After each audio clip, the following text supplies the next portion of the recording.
सहनाववतु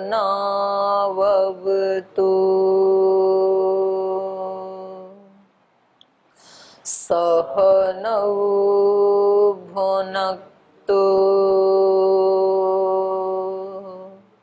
सह वीर्यङ्करवावहै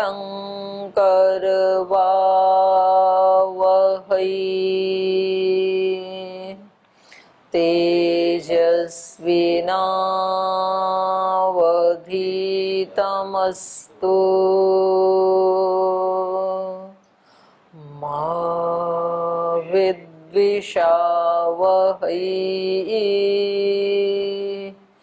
ॐ शान्ति शान्ति शान्तिः।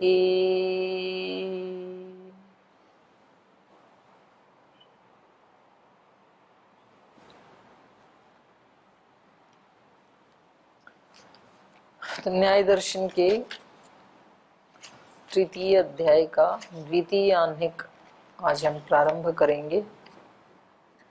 और प्रथम आह्निक में प्रमेयों की चर्चा हमने की थी।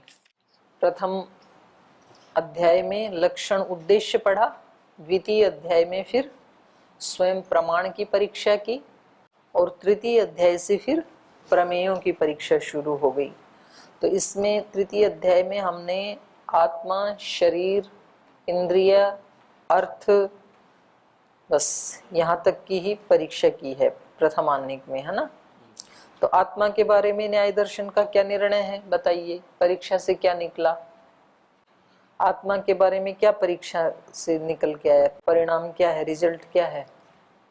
इसमें दो परिणाम आया, आत्मा शरीर इंद्रिया से भिन्न है, एक दूसरा है आत्मा नित्य है। ठीक है, ठीक है। और शरीर की क्या परीक्षा हुई जी, आप बताओ, अगले स्वामी जी बताओ, माइक आगे दे दो।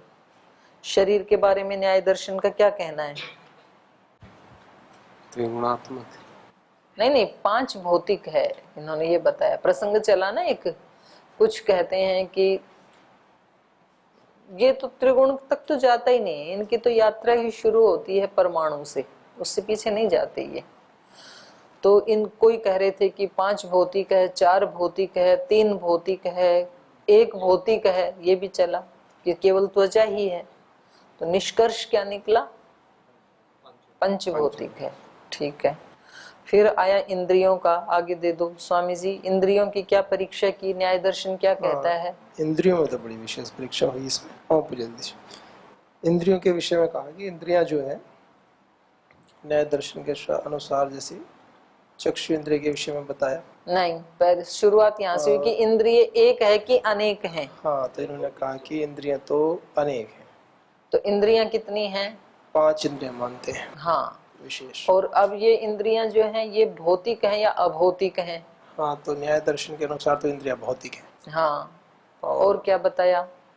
और एक एक इंद्रिय की परीक्षा करते चले गए। ये 5 इंद्रियां अपने अपने विषयों का ही ग्रहण करती हैं, किसी एक विषय का ही ग्रहण करती हैं। और चक्षु के विषय में तो विशेष बताया कि ये भौतिक भी हैं और प्राप्यकारी हैं। हाँ, इंद्रियां प्राप्यकारी हैं, ये एक बड़ा निष्कर्ष है कि ये अपने विषयों को कैसे प्राप्त करती हैं, सन्निकर्ष करके ही प्राप्त करती हैं। ये तो प्राप्यकारी हैं इंद्रियां। ठीक है। इंद्रिय के बाद फिर अर्थ की क्या परीक्षा की जी, आगे चलो भोलानाथ जी। अर्थ की प्रत्येक इंद्रिय अपना अपना विषय ग्रहण करने में पूर्ण। नहीं, पहले अर्थ के बारे में बताओ ना, अर्थ के बारे में बताओ, इंद्रिय को बीच में मत लाओ। अर्थ यानी कि अर्थ की क्या परीक्षा हुई? रूप, रस, गंध, स्पर्श, शब्द, इनसे जो है युक्त हैं सभी इंद्रिय। पहले ये बोलो कि अर्थ के बारे में परीक्षा ये कि अर्थ भी 5 हैं। 5 अर्थ हैं जी। इंद्रियां 5 हैं, तो इंद्रियों के विषय भी कितने हैं? 5 हैं जी। और क्या बताया? प्रत्येक इंद्रिय अपना अपना नियत विषय के आधार पर है। तो ये तो इंद्रिय की परीक्षा में जुड़ गया, अर्थ की परीक्षा में नहीं जुड़ा ना। अर्थ की परीक्षा में तो इसको देख लेना आप, ठीक है। तो मोटा मोटा तो याद रहना चाहिए ना। तो यहाँ तक हमने 4 प्रमेयों की परीक्षा कर ली है, आत्मा, शरीर, इंद्रिय और अर्थ। अब चलिए द्वितीय आह्निक में, परीक्षितानि इंद्रियाणि और अर्थाश्च बुद्धिरिदानीं परीक्षा क्रमः। जो 12 अपने वो थे प्रमेय थे, आत्मा, शरीर, इंद्रिय, अर्थ, बुद्धि, मन, ऐसे चलेगा। तो अब बुद्धि का नंबर है 5वें नंबर पे। तो कह रहे हैं बुद्धि इदानीम परीक्षा क्रम, अब बुद्धि की परीक्षा कर रहे हैं। तो इसमें प्रारंभ कर रहे हैं, बुद्धि का मतलब है योग, इसमें न्याय दर्शन में ज्ञान, बुद्धिर उपलब्धि, बुद्धिर उपलब्धि ज्ञानम इति अनर्थांतरम। ये एक ही चीज को कह रहे हैं, ज्ञान भी कहीं शब्द आएगा या बुद्धि कहीं आएगी या उपलब्धि कहीं आएगी, तो तीनों का अर्थ यहाँ पर ज्ञान ही लिया जाएगा। तो अब उस ज्ञान की, उस बुद्धि की परीक्षा हो रही है यहाँ पर, है ना। सांख्य दर्शन वाली बुद्धि अलग है, वो उसमें तृतीया समास से उसका विग्रह होगा और इसका भाव में होगा, बोधनम बुद्धि, और उसमें बुद्धया अनेन बुध्यते अनेन इति बुद्धि। तो यहाँ पर ज्ञान की बात की जा रही है, सा किम अनित्या नित्या वा इति, वो बुद्धि नित्य है या अनित्य है। कुतः संशय, आपको संशय क्यों हुआ उसमें, तो इसके बारे में बता रहे हैं। कर्माकाश साधर्म्यात् संशय, कह रहे हैं देखो इसमें ना कर्म के साथ और आकाश के साथ बुद्धि का साधर्म्य होने से हमें संशय हो गया। कर्म मतलब क्रिया जो हम करते हैं, तो क्या साधर्म्य है इसमें, इसमें अस्पर्शत्व का साधर्म्य है। कर्म को हम स्पर्श नहीं कर सकते ना, क्रिया को, तो अस्पर्शत्व है, और आकाश को भी स्पर्श नहीं कर सकते, ऐसे ही ज्ञान को भी स्पर्श नहीं कर सकते, तो अस्पर्शत्व समान धर्म है। और लेकिन अब कर्म कैसा है, नित्य है कि अनित्य है, क्रिया नित्य है कि अनित्य है, अनित्य है। नित्य कौन बोल रहा है, कर्म तो अनित्य है ना। एक बार चावल पकाते हैं तो वो कहीं खत्म होती है क्रिया कि पकते रहते हैं फिर, तो क्रिया, और वैसे इतनी देर भी नहीं, वो तो क्षणिक है कर्म तो कर्म तो है अनित्य। और आकाश अनित्य है कि नित्य है, आकाश इसकी अपेक्षा नित्य है ना। वैसे तो 5 भूतों की दृष्टि से देखेंगे तो वो भी अनित्य ही है, लेकिन उसकी अनित्यता का कालखंड बहुत लंबा है, तो उस दृष्टि से आकाश को कर्म की अपेक्षा से नित्य मान लिया। तो कह रहे हैं अस्पर्श धर्म वाला होते हुए कर्म अनित्य देखा जाता है, और अस्पर्श धर्म वाला होते हुए आकाश नित्य देखा जाता है। तो अब हमें संशय ये हो गया कि बुद्धि कर्म की तरह अनित्य है या आकाश की तरह से नित्य है, तो ये संशय हुआ। अस्पर्शवत्वं ताभ्याम समानो धर्म उपलभ्यते बुद्धौ, बुद्धौ बुद्धि में अस्पर्शवत्वम जो अस्पर्शत्व है, ताभ्याम समानो धर्म उपलभ्यते उन दोनों के समान धर्म वाला उपलब्ध होता है। किन दोनों के समान, जो सूत्र में बताई, कर्म और आकाश। विशेषश्च उपजन अपाय धर्मवत्वम विपर्यश्च यथास्वम अनित्य नित्योः तस्याम बुद्धौ नोपलभ्यते तेन संशय इति। तो कह रहे हैं ये एक अस्पर्शत्व इन दोनों के समान मिलता है बुद्धि में। विशेषश्च, और इनमें विशेषता क्या है, ये तो साधर्म्य हो गया तीनों में।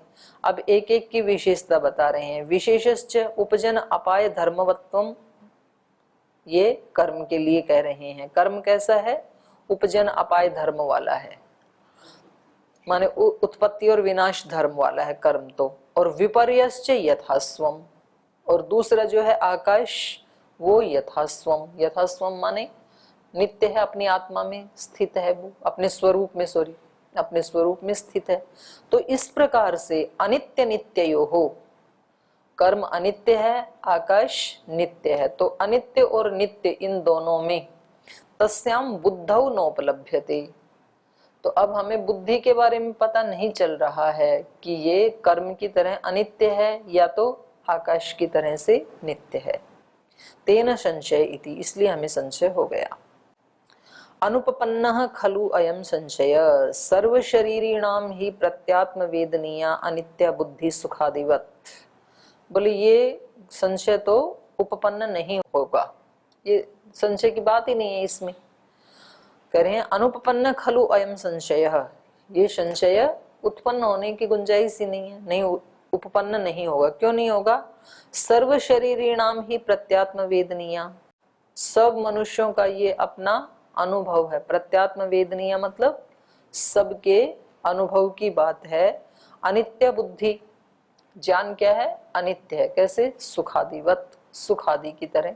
जैसे सुख कभी आता है कभी चला जाता है, हमेशा तो रहता नहीं है, ऐसे ज्ञान भी आते हैं चले जाते हैं। अगर तो नित्य होते तो कक्षा में एक बार जो पढ़ा है वो सदा सदा के लिए स्मरण रह जाता, लेकिन कक्षा में इतनी अच्छे से समझ के जाते हैं, बाहर जाते हैं मैदान साफ। तो ये तो प्रत्यक्ष दिख रहा है ना कि बुद्धि कैसी है? अनित्य है। तो बोले इसमें संशय उठाने की कोई जरूरत ही नहीं है। सुख आदि की तरह ये हर व्यक्ति का अपना अनुभव है। प्रत्यात्म वेदनीय सर्व शरीरी नाम, सब आत्माओं की अपनी अनुभूति है ये कि सुख आदि की तरह बुद्धि अनित्य है।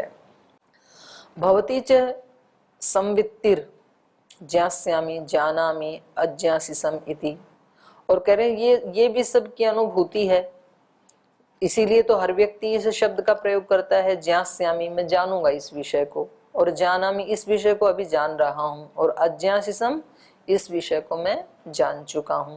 तो ये त्रिकाल के साथ संबंध तभी होना संभव है जब वो अनित्य है। अज्ञासिसम तो तभी होगा ना कि पहले कभी जाना था लेकिन आज स्मरण नहीं है, या किसी विषय को अभी जान रहा हूं, इसका मतलब पहले नहीं जाना था।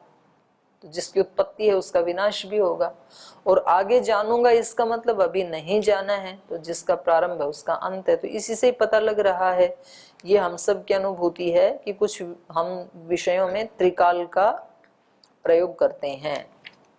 न च उपजन अपायौ अंतरेण त्रैकाल्य व्यक्ति ही, तो उत्पत्ति विनाश के बिना त्रिकाल की अभिव्यक्ति या अनुभव नहीं हो सकता है। त्रिकाल का अनुभव उन्हीं विषयों में होता है जो उत्पत्ति विनाश वाले विषय हैं। ततश्च त्रैकाल्य व्यक्ते अनित्य बुद्धि इत्येतत् सिद्धम, इसलिए त्रिकाल में इसकी अभिव्यक्ति होने से ज्ञान की ये पता लगा कि बुद्धि अनित्य है। प्रमाण सिद्धम चैदम शास्त्रे अपयुक्तम इंद्रियार्थ सन्निकर्षोत्पन्नम ज्ञानम युगपत ज्ञानानुपत्तिर मनसो लिंगम इत्येवम् आदि तस्मात् संशय प्रक्रिया अनुपपत्ति रीति। तो कह रहे हैं ये प्रमाण से भी सिद्ध है। ये बात तो हमने किसकी बताई? लोक व्यवहार की बताई अपनी, और लेकिन अब न्याय दर्शन के ही प्रमाण से यदि देखें तो प्रमाण सिद्धम चैदम, प्रमाण से भी ये सिद्ध है। क्योंकि शास्त्र में क्या कहा? शास्त्रे प्युक्तम इंद्रियार्थ सन्निकर्षोत्पन्नम ज्ञानम प्रत्यक्षम, प्रत्यक्ष का ये है ना लक्षण। तो इंद्रिय और अर्थ के सन्निकर्ष से जो उत्पन्न हो रहा है, तो जो उत्पन्न धर्म वाला है वो विनाश धर्म वाला भी है। इसी से पता लग रहा है अनित्य है। और आगे कहा युगपत ज्ञानानुपत्तिर मनसो लिंगम, मन का चिन्ह क्या है? एक साथ ज्ञानों की उत्पत्ति होना न होना, युगपत ज्ञान अनुत्पत्ति। तो ये भी बता रहा है कि ज्ञान उत्पन्न होते हैं तो इसका मतलब नष्ट भी होते हैं। इत्येवम् आदि तस्मात् संशय प्रक्रिया अनुपपत्ति रीति, इसलिए संशय तो होना ही नहीं चाहिए आपको। लोक में भी देखा जाता है, प्रमाण से भी सिद्ध है, तो आपको संशय क्यों होगा? तो ये कह रहे हैं दृष्टि प्रवादोपालंभार्थम तो प्रकरणम। तो कह रहे हैं हमें तो पता है, लेकिन कुछ दूसरे जो शास्त्र हैं उनके जो प्रवाद हैं उनको खंडित करने के लिए, क्योंकि योग सांख्य वाले क्या मानते हैं? ज्ञान को नित्य मानते हैं, बुद्धि को नित्य मानते हैं, ज्ञान को नहीं। तो बात बुद्धि की चल रही, क्योंकि उनके दृष्टि में बुद्धि क्या है? मन या अंतःकरण जो है, बुद्धते अनया, वो है उनकी दृष्टि में। और ये बात लेके चल रहे हैं बोधनम, बुद्धि वाली। तो कह रहे हैं दृष्टि प्रवादो उपलम्भार्थम, जो अलग अलग दृष्टियां हैं उन प्रवादों को हटाने के लिए प्रकरणम, ये प्रकरण हम शुरू कर रहे हैं। एवं ही पश्यन्तः प्रवदन्ति सांख्याः, क्योंकि इसी प्रकार इस चीज को देखते हुए ही सांख्यकार जो है वो क्या कहते हैं, पुरुषस्य अंतःकरणं भूतः नित्या बुद्धिरिति। इस आत्मा का जो अंतःकरण भूत जो बुद्धि है वो कैसी है, नित्य है। तो उनकी दृष्टि से तो ठीक ही कह रही है ना, वो बुद्धि तो नित्य ही है जिसको मन या बुद्धि कह रहे हैं, पर ये उसको उस रूप में ना लेकर के अपनी वाली बुद्धि के साथ तुलना करके और अब उनके मत का खंडन कर रहे हैं। तो ये कह रहे हैं साधनम च प्रचक्षते, कि बुद्धि नित्य नहीं है, अनित्य है, उसके लिए हम उसके साधक हेतु भी आपको बताते हैं। तो यहाँ सूत्रकार पूर्व पक्षी मत से अपने सूत्र को प्रस्तुत कर रहे हैं। तो ये कह रहे हैं उसके साधक हेतु भी हम आपको बता रहे हैं। उसमें पहला साधक हेतु क्या है, किसका साधक हेतु, बुद्धि अनित्य है तो उसका साधक हेतु नहीं, उसका बता रहे हैं पूर्व पक्षी का, नित्य का। मतलब ये सांख्यकार की दृष्टि से इस सूत्र को उठा रहे हैं, तो उसका साधक हेतु बता रहे हैं। ऊपर था ना कि वो सांख्य जो है वो पुरुषस्य अंतःकरण भूता नित्या बुद्धि रीति साधनम च प्रचक्षते, वो साधन भी बताते हैं उसके क्यों है वो। तो कहा विषय प्रत्यभिज्ञानात्, विषयों का प्रत्यभिज्ञान होने से, स्मृति होने के कारण, यदि ज्ञान अनित्य होते तो जो आज पढ़ा था तो वो कल पूरा ही खत्म हो जाता। तो उसी से तो आगे हम पढ़ते हैं, क्योंकि हमें ये स्मरण रहता है कि यहाँ तक हमने पढ़ लिया था। तो ये तो तभी संभव है जो आज का पढ़ा हुआ कल तक रहेगा, तो नित्य हो गया ना। तो इसलिए कह रहे हैं विषय प्रत्यभिज्ञानात्, विषय का प्रत्यभिज्ञान होने से, स्मृति होने के कारण, किम पुनः इदम प्रत्यभिज्ञानम, ये प्रत्यभिज्ञान क्या है, यम पूर्वम अज्ञासिसम अर्थम तम इमं जानामि इति ज्ञानयोः समाने अर्थे प्रतिसंधि ज्ञानम प्रत्यभिज्ञानम। प्रत्यभिज्ञान क्या है, जिस विषय को मैंने पहले जाना था, तम इमं जानामि थी, उसको अभी जान रहा हूँ। किसी व्यक्ति ने कल कोई फल खाया था और आज फिर वही फल आता है तो पहचान लेता है ना कि ये फल मैंने कल भी खाया था। तो कह रहे हैं कल वाला ज्ञान और आज वाला, इन दोनों में, तम इमं जानामि इति ज्ञानयोः, पहले जाने हुए में और आज वाले ज्ञान में, इन दोनों ज्ञानों में, समाने अर्थे प्रतिसंधि ज्ञानम, उस समान वस्तु में जो प्रतिसंधि ज्ञान है, जुड़ा हुआ ज्ञान है, कल वाला और आज वाला, ये क्या है, प्रत्यभिज्ञानम, ये स्मृति है। एतच्च अवस्थिताया बुद्धे उपपन्नम, तो ये प्रत्यभिज्ञान कब संभव हो सकता है, बुद्धे अवस्थिताया उपपन्नम, ये तो तभी हो सकता है जब बुद्धि को नित्य माने, ज्ञान को नित्य माने, तो ही हो सकता है ये। तो यदि उसी समय नष्ट हो गया होता तो फिर वो स्मृति नहीं आती। नानात्वेतु बुद्धि भेदेषु उपपन्नापवर्गीषु प्रत्यभिज्ञान अनुपपत्ति ही, यदि इनको अलग अलग माने, नानात्वेतु बुद्धि भेदेषु माने कल का ज्ञान अलग था, आज जो ज्ञान हो रहा है वो बिल्कुल अलग है, ऐसा यदि अलग अलग ज्ञान माने और उनमें कोई संबंध नहीं है ऐसा माने, उत्पन्न अपवर्गीषु, उत्पन्न होने वाला और नष्ट होने वाले ये ज्ञान यदि माने, तो यहाँ रह छूटा हुआ है ना, पवर्गीषु लिखा हुआ है, तो इसको कर लीजिए अपवर्गीषु, उत्पन्न होकर नष्ट होने वाला पक्ष। बुद्धि भेदेषु उत्पन्न अपवर्गीषु प्रत्यभिज्ञानुपपत्ति ही, जो ज्ञान को उत्पन्न होकर के और नष्ट होने वाला, अपवर्ग को प्राप्त होने वाला मानते हैं, उनके मत में तो प्रत्यभिज्ञान अनुपपत्ति, उनके मत में प्रत्यभिज्ञान हो ही नहीं सकेगा। क्यों, न अन्य ज्ञातम अन्य प्रत्यभिजानाति, दूसरे के जाने हुए को दूसरा स्मरण नहीं कर सकता है। तो ये एक हेतु दिया इन्होंने। अब इसका उत्तर दे रहे हैं सिद्धांती, साध्य समत्वाद हेतु हो, बोले अभी तो ये ही सिद्ध नहीं हुआ कि बुद्धि नित्य है या अनित्य है, और अभी आप उसको प्रत्यभिज्ञान को भी और बता रहे हैं, तो ये उचित नहीं है। न खलु नित्यत्वम बुद्धे साध्यम, अभी तो बुद्धि का नित्यत्व सिद्ध नहीं हुआ, तो फिर ज्ञान के साथ प्रत्यभिज्ञान संबंध करना ये तो उससे अगली बात है ना। पहले ये सिद्ध हो जाए कि बुद्धि नित्य है, तो हम कहेंगे कि भाई ये इस नित्य की ही अगले दिन स्मृति आती है। तो अभी तो आपने ये सिद्ध किया नहीं कि ये नित्य है। यथा खलु नित्यत्वम बुद्धे साध्यम, अभी तो अपना बुद्धि का नित्यत्व ही साध्य है।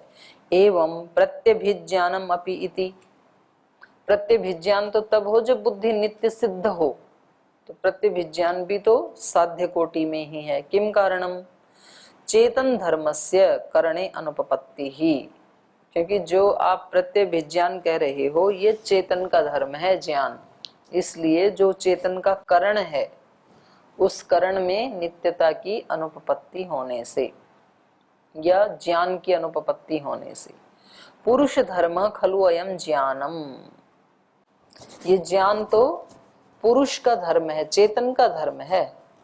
क्योंकि इन्होंने आत्मा की लक्षण क्या बताया है, परिभाषा क्या की है न्याय दर्शन में, इच्छा द्वेष, तो ज्ञान आ गया ना उसमें, इच्छा द्वेष प्रयत्न सुख दुख ज्ञानानि आत्मनो लिंगम। तो ज्ञान किसका धर्म है, पुरुष का। पुरुष धर्म खलु अयम ज्ञानम दर्शनम उपलब्धि बोधः प्रत्यय अध्यवसाय इति, तो ये सब उसी के ही पर्यायवाची शब्द हैं। ज्ञानम, ज्ञान को ही क्या कहा, दर्शनम, दर्शनम को ही क्या कहा है, उपलब्धि ही, उपलब्धि को ही बोधः, बोध को ही प्रत्यय, प्रत्यय को ही अध्यवसाय। तो ये सब चेतन के धर्म हैं। चेतनो ही पूर्व ज्ञातम अर्थम प्रत्यभिज्ञानाति, ये जो चेतन है ये ही पहले जाने हुए किसी विषय को स्मरण करता है। तो प्रत्यभिज्ञा बुद्धि की नहीं है, प्रत्यभिज्ञा किसकी है, आत्मा की, चेतन की। तस्य एतस्मात् हेतोः नित्यत्वम युक्तम इति, तो कह रहे हैं इस प्रकार से तस्य, तस्य कस्य, चेतनस्य, जिसका ये प्रत्यभिज्ञा है वो चेतन है ना, तो प्रत्यभिज्ञा किसकी है, पुरुष की है। तो इसलिए कहा तस्य एतस्माद् हेतु, एतस्माद् हेतु इस कारण से, किस कारण से, प्रत्यभिज्ञानात् से, प्रत्यभिज्ञा होने से, तस्य नित्यत्वम युक्तम इति, उस पुरुष का नित्यत्व युक्त है, बुद्धि का नित्यत्व युक्त नहीं है। कर्ण चैतन्य अभ्युपगमेतु चेतन स्वरूपम वचनीयम ना निर्दिष्टम, ना निर्दिष्ट स्वरूपम आत्मांतरम शक्यम अस्ति इति प्रतिपत्तुम। तो कह रहे हैं आप उस करण को, बुद्धि को, करण चैतन्य अभ्युपगमेतु, करण को यदि आप चेतन मानेंगे तो चेतन स्वरूपम वचनीयम, तो फिर उस आत्मा का स्वरूप क्या है वो आपको बताना पड़ेगा यदि आपने चेतन बुद्धि को मान लिया तो। न अनिर्दिष्ट स्वरूपम आत्मांतरम शक्यम, क्योंकि आप एक दूसरा चेतन आत्मा नहीं बता सकते हैं। एक आत्मा तो पहले ही है चेतन, और फिर एक चेतन के साथ दूसरा बुद्धि को भी आपने चेतन बता दिया, तो दो चेतन हो गए ना, दो चेतन तो हो नहीं सकते एक शरीर में।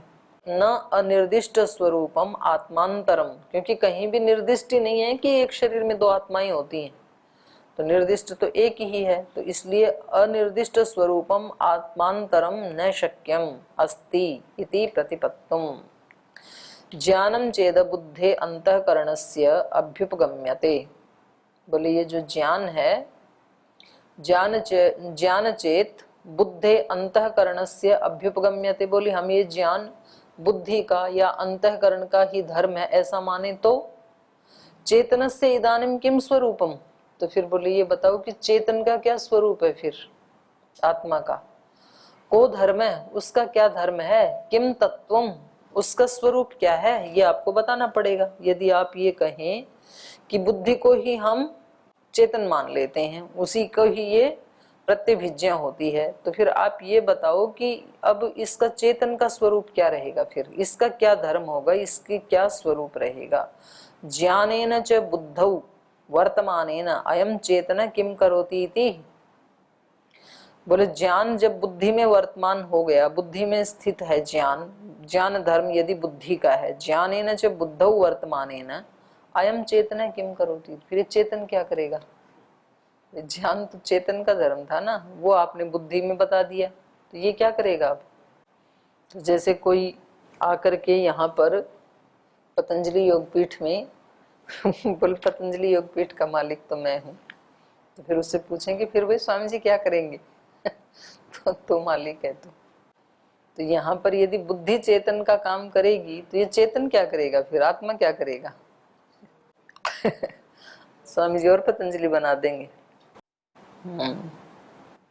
तो अब ये कह रहे हैं कि इसका बुद्धि का क्या काम है। नहीं, इन्होंने पूछा ना कि आत्मा क्या करेगी, फिर अयम चेतन किम करोति इति, तो उत्तर दे रहे हैं चेतयते इति चेत, बुद्धि जानती है और आत्मा चेतता है।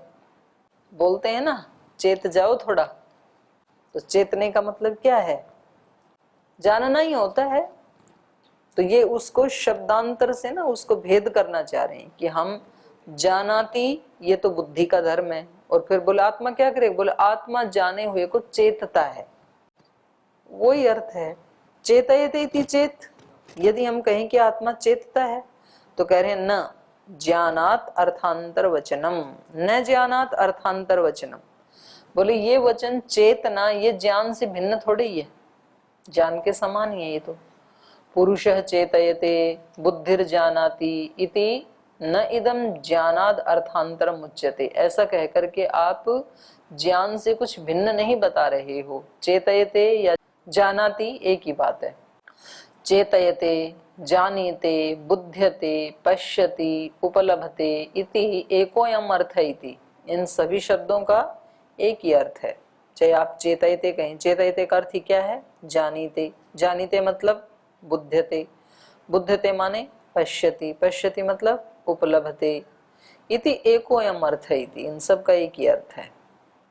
तो पूर्व पक्षी फिर उसी बात को कह रहा है बुद्धिर ज्ञापयति इति चेत, बुद्धि पहले जानती है फिर उसको ज्ञापित करती है आत्मा को, ऐसा माने तो कह रहे हैं अद्धा जानेते पुरुषो बुद्धिर ज्ञापयति इति सत्यम एतत्। उसमें आता है ना कौन सा सूक्त है, को अद्धा वेद किमावरीव कुह इह ना सदीय सूक्त का अद्धा, अद्धा मतलब निश्चित रूप से बिल्कुल ऐसे, तो कह रहे हैं अद्धा जानीते। बोले हाँ ये बात बिल्कुल ठीक है कि बुद्धि जनाती है इसको, पुरुष को, अद्धा जानीते पुरुषः, बिल्कुल ठीक है पुरुष जानता है, बुद्धिर ज्ञापयति और बुद्धि ज्ञापित करती है, सत्यम एतत् ये बिल्कुल ठीक है। एवं च अभ्युपगमे ज्ञानम पुरुषस्य इति सिद्धम भवति, तो बोले ऐसा यदि आप मान रहे हो तो अब ज्ञान किसका हुआ, पुरुष का हुआ, बुद्धि तो साधन है ना, बुद्धि उसको जनाती है और जानता आत्मा है, तो ज्ञान किसका हुआ, आत्मा का ही हुआ। एवं च अभ्युपगमे, आपके ऐसा स्वीकार किए जाने पर ज्ञानम पुरुषस्य इति सिद्धम भवति, ज्ञान पुरुष का है यही सिद्ध होता है, न बुद्धे अंतःकरणस्य, जो करण है अंतःकरण है बुद्धि, उसका ज्ञान नहीं है। तो ये आज समय हो गया, यहाँ तक ही पूरा हुआ, अगला पैराग्राफ फिर हम कल पढ़ेंगे।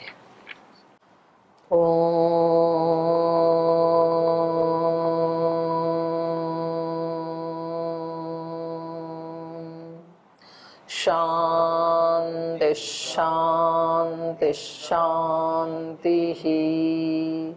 श्री गुरुभ्यो नमः।